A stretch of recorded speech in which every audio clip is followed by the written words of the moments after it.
Welcome to today's Explainer. We're diving into one of the absolutely densest yet most profoundly beautiful concepts in all of biblical theology, the Apostle Paul's doctrine of union with Christ. Now, if you've spent any time at all reading the New Testament, you've definitely tripped over two little words that Paul uses constantly.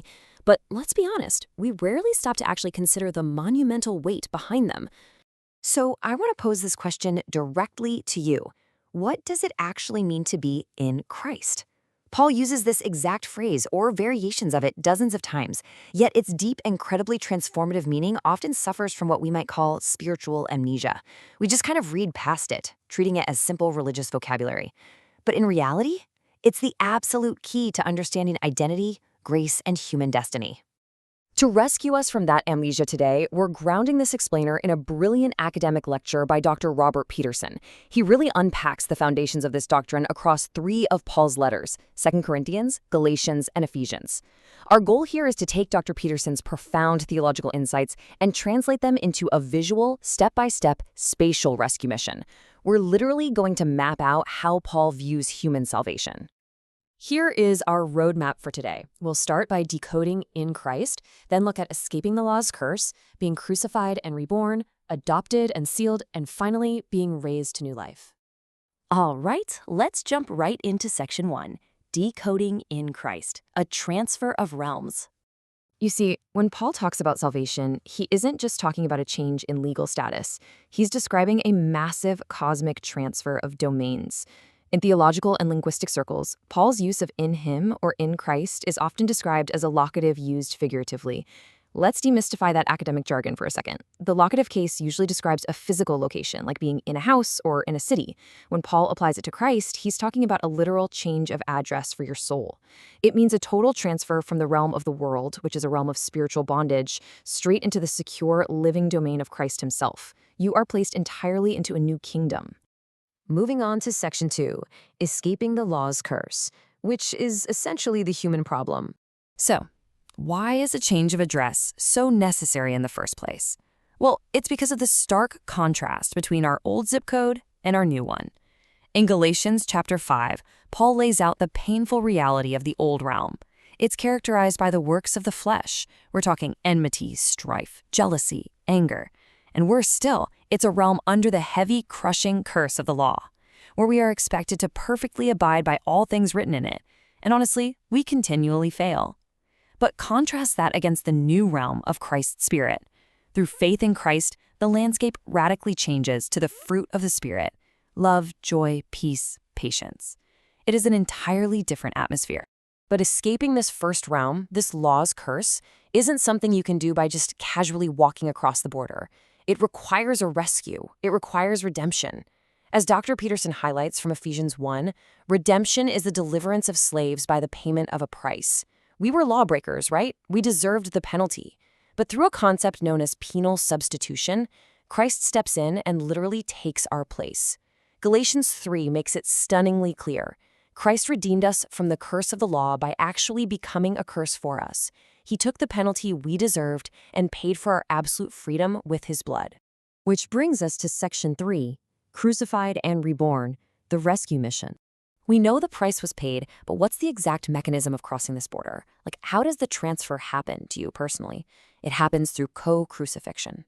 Just listen to the sheer power of Galatians 2:20. I have been crucified with Christ. It is no longer I who live, but Christ who lives in me. This is where union with Christ gets incredibly intimate. You don't just watch Jesus die from a safe distance. By faith, you are united so closely to him that his experience literally becomes yours. The old self, that version of you trapped in the realm of the flesh and the law, dies with him. It completely breaks the stranglehold of sin, resulting in a completely new, resurrected existence where Christ now actually indwells you. Let's look at section 4, adopted and sealed, the unshakable reality. Now that the border has been crossed and that old self has been left behind, we can finally examine the unshakable reality of our new domain. Waking up in Christ's realm brings massive, immediate benefits, starting with a radical change in your family status. Paul is undoubtedly the great theologian of adoption. In Galatians 4, he unpacks this tremendous warmth. Believers are no longer slaves. We aren't just tolerated refugees hiding out in God's kingdom. We're adopted as full sons and daughters. We are beloved heirs. And the proof of this is that God sends the Spirit of His Son right into our hearts, causing us to cry out, Abba, Father. And Abba isn't just a formal title. It's an incredibly affectionate, intimate term, much like dad or papa. You suddenly possess a direct, loving relationship with the creator of the universe. And to ensure you never, ever lose that status, God secures you.